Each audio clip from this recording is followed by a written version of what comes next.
నమస్కారం సిటీ వార్తలకు స్వాగతం. కష్టాల్లో ఉన్న వారికి తాను అండగా ఉన్నానంటూ మంత్రి నారా లోకేష్ భరోసా కల్పిస్తున్నారు.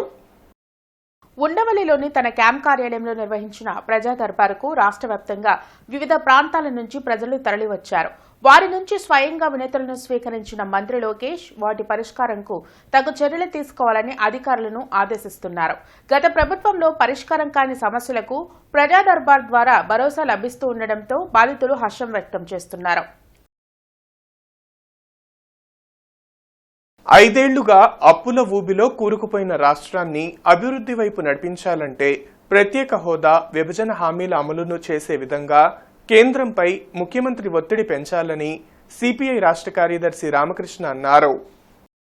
సిపిఐ జిల్లా కార్యాలయంలో రామకృష్ణ మీడియాతో మాట్లాడుతూ 2 రోజుల పాటు జరిగే సిపిఐ జిల్లా విస్తృత స్థాయి సమావేశంలో రాష్ట్రంలో జరుగుతున్న రాజకీయ పరిణామాలపై చర్చించనున్నట్లు తెలిపారు. ఇచ్చిన హామీలను నెరవేర్చే విధంగా రాష్ట్ర కేబినెట్ సమావేశం జరగడం సంతోషకరమన్నారు. ల్యాండ్ టైటిలింగ్ యాక్ట్ రద్దుతో పాటు ఉచిత ఇసుక పాలసీ అమలు చేస్తూ కేబినెట్లో తీసుకున్న నిర్ణయాన్ని స్వాగతిస్తున్నట్లు చెప్పారు. ఉచిత ఇసుక పాలసీలో క్రింది స్థాయి దోపిడీని అరికట్టే విధంగా ప్రభుత్వం చర్యలు తీసుకోవాలన్నారు. కూటమి ప్రభుత్వం అధికారంలోకి వచ్చి నెల దాటినా ఇంకా ఇసుక, మైనింగ్ అక్రమ తవ్వకాలు జరుగుతున్నాయని, ఎర్రమట్టి దిబ్బలపై ప్రభుత్వం చర్యలు తీసుకోవాలని డిమాండ్ చేశారు. అన్యాక్రాంతమైన భూములపై ప్రభుత్వం విచారణ చేసి సంబంధిత వ్యక్తులపై చర్యలు తీసుకోవడంతో పాటు ఎవరైతే భూమిని కోల్పోయిన వారు ఉన్నారో వారికి ఆ భూమి నుంచి కేటాయించాలన్నారు. ఫీజు రియంబర్స్మెంట్ కాలేజీ యాజమాన్యాలకు ఇస్తామని మంత్రి లోకేష్ చెప్పారని, ఈ విషయంపై లోతుగా చర్చించి నిర్ణయం తీసుకోవాల్సిన అవసరం ఉందన్నారు. పోలవరం ప్రాజెక్టులో జరిగిన అవకతవకలను సరిచేసి ప్రాజెక్టు త్వరగా పూర్తి చేసేలా కేంద్ర, రాష్ట్ర ప్రభుత్వాలు పనిచేయాలన్నారు. 2 లక్షల పోలవరం నిర్వాసితులకు వెంటనే నష్టపరిహారం ఇవ్వాలన్నారు. పోలవరం నిర్వాసితులతో కలిసి ఆగస్టు మొదటి వారంలో సిపిఐ పోరాటం చేస్తుందన్నారు. కార్యక్రమంలో రాష్ట్ర సహాయ కార్యదర్శి ముప్పాల నాగేశ్వరరావు, జిల్లా కార్యదర్శి జంగాల అజయ్ కుమార్, నగర కార్యదర్శి మాల్యాద్రి తదితరులు పాల్గొన్నారు. ఈ ల్యాండ్ టైటిలింగ్ యాక్ట్ ఇచ్చినప్పుడే మేము మొదటి నుంచి కూడా వ్యతిరేకించాం. ప్రజా సంఘాలు వ్యతిరేకించాయి, రైతు సంఘాలు వ్యతిరేకించాయి, లాయర్లందరూ కూడా వ్యతిరేకించినా సరే జగన్మోహన్ రెడ్డి ప్రభుత్వం మూర్ఖంగా, మొండిగా వ్యవహరించి దాన్ని డిఫెండ్ చేసుకున్నారు తప్ప విత్డ్రా చేసుకోవడానికి ముందుకు రాలేదు. ఈ ప్రభుత్వం దాన్ని ఇవాళ రద్దు చేస్తామనడాన్ని మేము కూడా హర్షిస్తూ ఉన్నాం. అదేవిధంగా ఉచిత ఇసుక పాలసీ ఏదైతే ఉందో ఆ ఉచిత ఇసుక పాలసీని కాంక్రీట్గా కింది స్థాయి వరకు అమలు చేయాలని కోరుతా ఉన్నాం.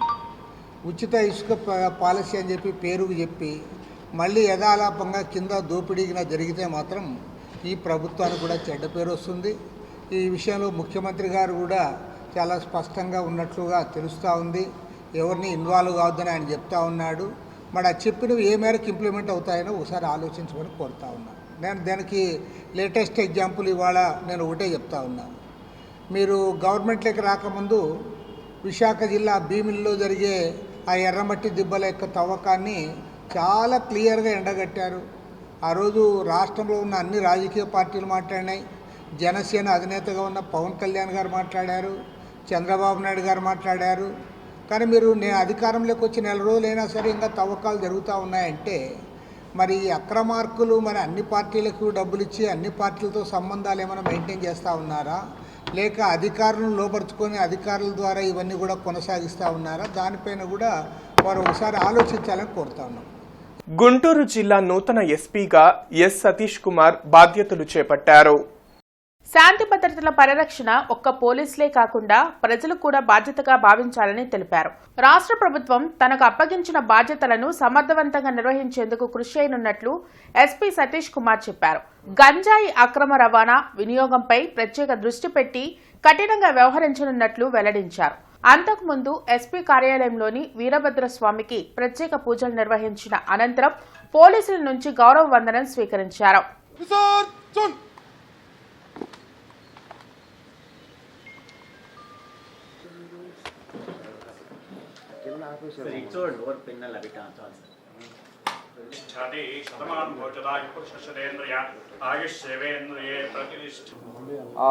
అప్పుడు అంటే మనకి చాలా ప్రోగ్రామ్ మనం అప్పుడు కూడా ప్లాన్ చేసి గంజాని ధ్వంసం చేయడం జరిగింది. కానీ ఇంకా కొన్న ఆంధ్ర ఒరిస్సా బార్డర్ సరిహద్దుల నుంచి ఇంకా కొంత గంజా మూమెంట్ అనేది ఉంది. ఎస్పెషలీ మనకి ట్రాన్స్పోర్ట్ అనేది ఆంధ్ర ఒరిస్సా బార్డర్ నుంచి ఒరిస్సా వైపు వెళ్ళలేరు కాబట్టి ఖచ్చితంగా మన ఆంధ్ర ద్వారా రావాల్సినదే. అదొకటే మనకి పెద్ద ఛాలెంజ్. అదర్వైజ్ కల్టివేషన్ వైపు నేను చూసామంటే ఆంధ్ర ఆల్మోస్ట్ నిల్లని చెప్పి నేను గర్వంగా చెప్పగలుగుతాను. అంటే ఆ టైంలో నేను అక్కడ ఉన్నాను కాబట్టి ట్రాన్స్పోర్ట్ అనేది ఎప్పుడు ఛాలెంజే. అంటే ప్రతి ఒక్క వెహికల్ చెక్ చేయడము, ప్రతి ఒక్కటిని పట్టుకోవడం అనేది ఛాలెంజ్. కాకపోతే సపోజ్ డిస్ట్రిక్ట్ వైజ్ వచ్చినప్పుడు, గుంటూరు డిస్ట్రిక్ట్ని తీసుకుని వచ్చినప్పుడు దీంట్లో ఉన్న పాత గంజా కన్జ్యూమర్స్, అఫెండర్స్, సప్లయర్స్ వీళ్ళందరినీ కూడా సెగ్రిగేట్ చేస్తాము. సెగ్రిగేట్ చేసుకొని అట్ ప్రెసెంట్ వాళ్ళు ఎలాగా ఉన్నారు, స్టిల్ వాళ్ళు గంజా దీంట్లో అడిక్ట్గా ఉన్నారా, స్టిల్ కన్స్యూమ్ చేస్తున్నారా, అలా ఒకవేళ కన్స్యూమ్ చేస్తున్నారంటే సప్లై అనేది ఎక్కడి నుంచి వస్తుంది, ఇది అన్ని యాంగిల్లో కూడా ఇన్వెస్టిగేట్ చేస్తాము. అది గంజాది కూడా సిస్టమాటిక్గా చేస్తాము. అదేవిధంగా ప్రజలు కూడా ఒకవేళ ఎక్కడైనా యువత కానీ లేకపోతే ఎవరైనా కానీ గంజా కన్సంప్షన్ చేస్తూ ఎక్కడైనా బయటకు కనిపిస్తూ అలా అంటే భయపడకుండా మన కంట్రోల్ రూమ్కి కానీ నాకు కానీ ఇన్ఫర్మేషన్ ఇవ్వచ్చు, దానిపైన యాక్షన్ తీసుకుంటాం. వ్యవసాయ శాఖ డైరెక్టర్గా ఢిల్లీరావు బాధ్యతలు చేపట్టారు. రైతులకు అన్ని విధాలా మేలు జరిగేలా నిర్ణయాలు తీసుకోవడం జరుగుతుందని ఈ సందర్భంగా ఢిల్లీరావు స్పష్టం చేశారు. ప్రకృతి వ్యవసాయంకు ప్రాధాన్యతను కల్పించి అధిక దిగుబడి, లాభాలు వచ్చేలా రైతులకు అవగాహన కల్పించనున్నట్లు వెల్లడించారు. ఏ కారణం చేత నన్ను సెలెక్ట్ చేశారో దానికి తగ్గట్టుగా వ్యవసాయ శాఖని రైతులకి అన్ని విధాలుగా ఉపయోగపడేటట్టుగా ఉన్న స్కీమ్స్ ఏవైతే ఉన్నాయో, ఇటు సెంట్రల్ గవర్నమెంట్ అవ్వచ్చు, స్టేట్ గవర్నమెంట్ అవ్వచ్చు, అన్ని స్కీమ్స్ కూడా చాలా చక్కగా ఎటువంటి తప్పిదాలు లేకుండా ఎఫెక్టివ్గా ఇంప్లిమెంట్ చేయడం అనేటువంటి ఒక బాధ్యత ఉంటూ, సో ఈ అగ్రికల్చర్ అనేది ఈ 4% గ్రోత్ రేట్ అనేటువంటిది పెంచాలి అని అంటే, రెమ్యునరేటివ్ ప్రైస్ రావాలి అని అనేటప్పుడు ఇప్పుడుండే ఇన్పుట్స్ మీద విపరీతమైనటువంటి డిపెండెన్స్ అగ్రికల్చర్ ఉండేదాన్ని తగ్గించాలి. సో మన ఆంధ్రప్రదేశ్ అనేది అన్నిట్లో కూడా ఒక విధంగా చెప్పాలంటే నెంబర్ 1గా ఉంటుంది. What ever the productivity point of వ్యూలో కానీ, ప్రొడక్షన్లో కానీ, ఈవెన్ రీసెంట్గా గుల్బెంకియాన్ ప్రైజ్ అనేటువంటి ప్రెస్టీజియస్ ప్రైజ్ వచ్చినటువంటిది కూడా మన ప్రకృతి వ్యవసాయానికి, మన ఆంధ్రప్రదేశ్కి అయినటువంటి.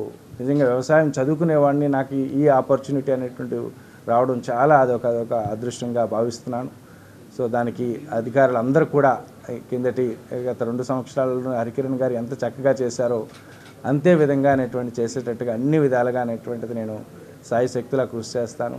ప్రతి అధికారి కూడా దానికి తగ్గట్టుగా అనేటువంటిది, ఇటు రైతులు కానీ, అధికారులు కానీ, దెన్ అనధికారులు కానీ, మీడియా మిత్రులు కానీ అందరూ కూడా సహకారంతో అనేటువంటి చక్కగా ఈ ఉన్న ఆపర్చునిటీని నేను ఎఫెక్టివ్గా యూటిలైజ్ చేసుకుంటాను. గుంటూరు తిరుపతిగా పేరుగాంచిన బృందావన్ గార్డెన్స్ వెంకటేశ్వర స్వామి దేవాలయంలో తొలి ఏకాదశిని పురస్కరించుకొని ప్రత్యేక పూజలు జరిగాయి. శ్రీవారిని దర్శించుకునేందుకు స్థానిక భక్తులు తరలివచ్చారు. దక్షిణయానంలో యోగ నిద్రలో ఉండే శ్రీ మహావిష్ణువును దర్శించుకుంటే సకల శుభాలు కలుగుతాయని ఆలయ అర్చకులు మాధవాచార్యులు తెలిపారు.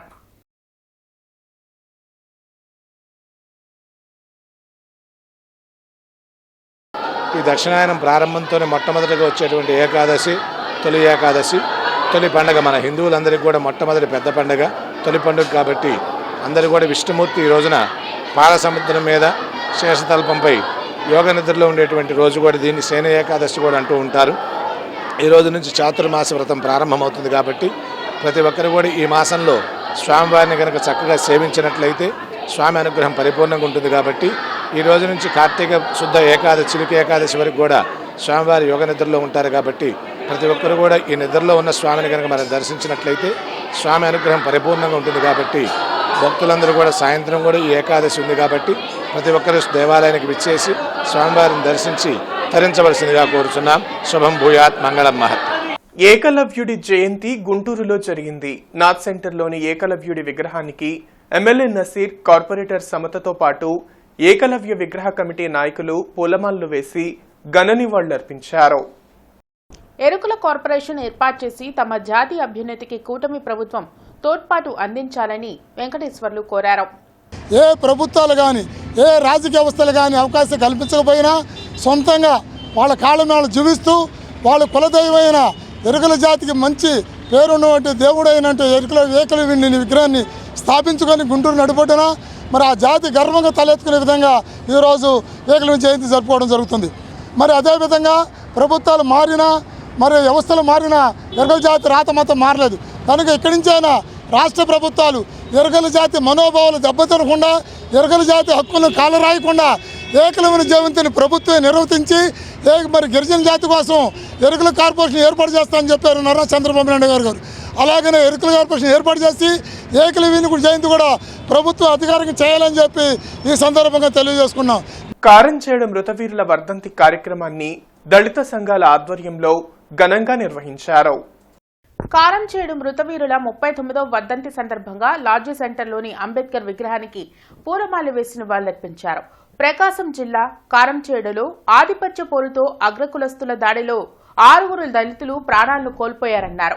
ఆధిపత్య కులాలతో ఉన్న కారంచేడులో దళితులు ఆత్మగౌరవంతో జీవించేవారని, దళితులు స్వాతంత్రంగా జీవిస్తున్నారనే కోపంతో అగ్రకులస్తులు దళితులను దారుణంగా హత్య చేసినట్లు చెప్పారు.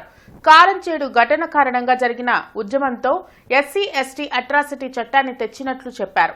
దళితుల ఆత్మరక్షణగా ఉన్న ఎస్సీ ఎస్టీ చట్టాన్ని పటిష్టంగా అమలు చేయాల్సిన అవసరం ఉందన్నారు. కార్యక్రమంలో why Koteswararao, Nallapu Neelambaram, Tenali Prakash, Stalin, Wilson తదితరులు పాల్గొన్నారు. ఆదర్శప్రాయంగా నిలిచిన కారంచేడు మృతవీరుల సంస్మరణ కార్యక్రమాన్ని ఈ రోజున నీలాంబరము ఇంకా దళిత బహుజన పెద్దలందరూ కూడా, నాయకులందరూ కూడా ఈ కార్యక్రమం నిర్వహించడం మరొకసారి ఆ ఉద్యమంలో భాగస్వామిగా, న్యాయ పోరాటంలో భాగస్వామిగా ఉన్నటువంటి నేను అందరినీ కూడా అభినందిస్తున్నాను. మరొకసారి జోహార్ కారంచేడు మృతవీరులకు.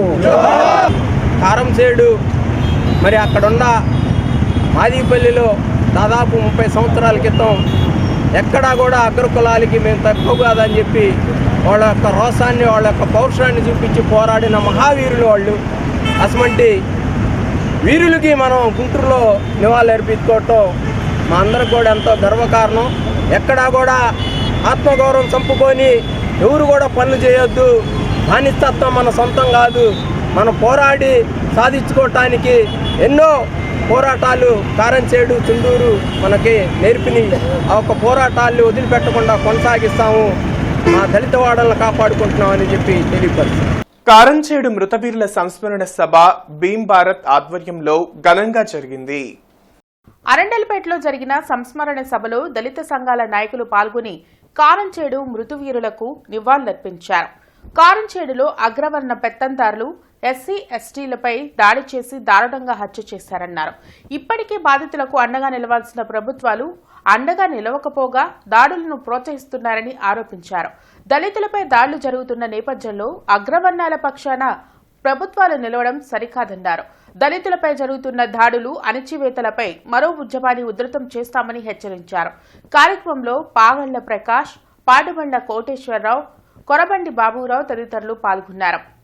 బాధితులకి అండగా నిలవాల్సిన ప్రభుత్వాలు నేటికి కూడా అండగా లేకపోగా వాళ్ళు ఈ నానాటికి ఇప్పుడు కూడా అనేక రూపాల్లో దళిత బహుజనుల మీద, ఎస్సీల మీద, ఎస్టీల మీద, దళిత బహుజనుల మీద అనేక రూపాల్లో దాడులు చేస్తూ ఉన్నారు.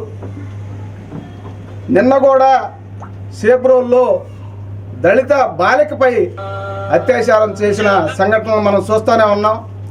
నిరంతరం ఎక్కడో చోట మరి ఈ దాడులు జరుగుతున్న క్రమంలో ప్రభుత్వాలు దాన్ని సుమోటోగా తీసుకోకపోగా మరి అటువంటి సంఘటనలు పునరావృతం కాకోకుండా ఈ పాలకులు ఎప్పటికి కూడా వాళ్ళ పక్షాన కాకోకుండా దళితుల పక్షాన, దళిత బహుజన పక్షాన నిలవాల్సిన అవసరం ఉందని మేము తెలియపరుస్తూ ఉన్నాం.